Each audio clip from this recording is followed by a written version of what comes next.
வணக்கம் மக்களே, welcome back to my channel. நம்மளோட சேனல் என்ன பார்க்க போகிறோம்னு பார்த்தீங்கன்னா, சூப்பரான மினி சத்து மாவு கொழுக்கட்டை தான் பார்க்க போகிறோம். வாங்க எப்படி செய்யுதுன்னு பார்த்தலாம். இந்த ரெசிபி ரொம்பவே டேஸ்ட்டாக சூப்பராக இருக்கும். வாங்க வீடியோக்குள்ளே போகலாம். இந்த ரெசிபிக்கு ஃபஸ்ட்டு வந்து சத்து மாவு எடுத்து ஒரு பவுலில் கொட்டிக்கலாம். அதுக்கப்புறம் வந்து வெள்ளத்தை நல்லா இடித்து பவுலில் கொட்டி அதையும் ரெண்டுத்தையும் ஒன்றா மிக்ஸ் பண்ணி விட்டுருங்க. வெள்ளம் வீடியோ வந்து மிஸ் ஆகிடுச்சு. ஸோ வெள்ளத்தையும் சத்துமே ஒன்றா மிக்ஸ் பண்ணிவிட்டு அதுக்கப்புறம் வந்து வாட்டர் ஆட் பண்ணி புட்டு மாவு பதத்துக்கு பிசைஞ்சு எடுத்துக்கோங்க. பாருங்கள், நல்லா உதிரியாக வந்து எடுத்துக்கணும். இது மாதிரி அப்போ தான் வந்து இந்த ஸ்டஃபிங் வந்து சூப்பராக இருக்கும்.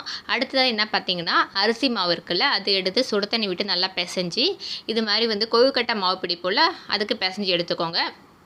இப்போ குட்டி குட்டி பாலாக வந்து உருட்டி ஒரு பிளாஸ்டிக் கவர் எடுத்து அதில் எண்ணெய் அப்ளை பண்ணி அதுக்கப்புறம் வந்து இந்த மாவை அதில் வச்சு தட்டி நம்ம இப்போ அந்த தீனியை உள்ளே வச்சு சூப்பராக செய்ய போகிறோம். இந்த ரெசிபி வந்து ரொம்பவே சத்தான பொருள், குழந்தைங்களுக்குலாம் கொடுக்கலாம், ரொம்ப விரும்பி சாப்பிடுவாங்க. சூப்பரான ஹெல்த்தியான ஈஸி ஸ்நாக்ஸ் ரெசிபி தான் இது. கண்டிப்பாக ட்ரை பண்ணி பார்த்துட்டு எப்படி இருக்குன்னு கமெண்ட் பண்ணுங்கள். பாருங்கள், இப்போ தட்டியாச்சு. இப்போ வந்து நம்ம இந்த ஸ்டஃபிங் எடுத்து உள்ளே வச்சு ஃபினிஷ் பண்ணிடலாம்.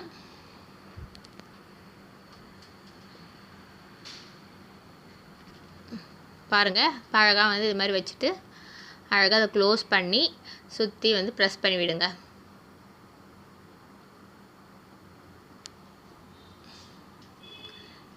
இது மாதிரி வந்து ஆப்போசிட் சைடு ஃபஸ்ட்டு வந்து ஆப்போசிட் ரெண்டு ஆப்போசிட் சைடும் வந்து ப்ரெஸ் பண்ணிவிட்டு அதுக்கப்புறம் சென்டர் பக்கத்தில் வரணும். இது ரொம்பவே ஈஸி தான். நிறைய பேர் வந்து கஷ்டம்னு நினச்சிட்டு இருக்காங்க. இது மாதிரி வந்து கொழுக்கட்டை வந்து பிடிக்கிறது இது ரொம்பவே ஈஸி தான், சிம்பிள். நம்மளுக்கு ஒரு பிளாஸ்டிக் கவர் இருந்தாலும் ஈஸியாக செஞ்சிடலாம். பாருங்கள், எவ்வளோ அழகான ஒரு மினி சைஸ் சத்து மாவு கொழுக்கட்டை வந்துடுச்சு.